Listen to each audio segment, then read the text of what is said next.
এবার যে যুদ্ধটা হবে এটা কিন্তু মানুষ মারা যুদ্ধ হবে। এ পৃথিবীতে দেখবেন, কারণ হাদিসে এসেছে কিয়ামতের আগে হারাত শুরু হবে, মানুষের মৃত্যুর সংখ্যা বেড়ে যাবে। অনেকে জানে না আমার কেন মৃত্যু হচ্ছে, কারণ অসংখ্য অ্যাটমিক বোমার অসুস্থ প্রতিযোগিতা চলছে পৃথিবীতে, গোপনে অনেকে তৈরি করে ফেলেছে।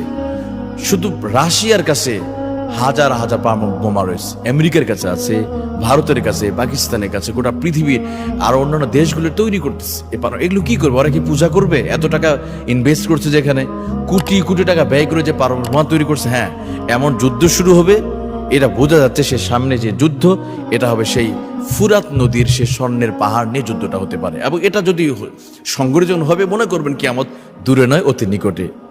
আমরা যেটা ভাবছি কিয়ামত অনারাহু বাঈদা, আল্লাহ বলছেন না অনারাহু কারীবা, কিয়ামত অতি নিকটে, অনেক দূরে নয়।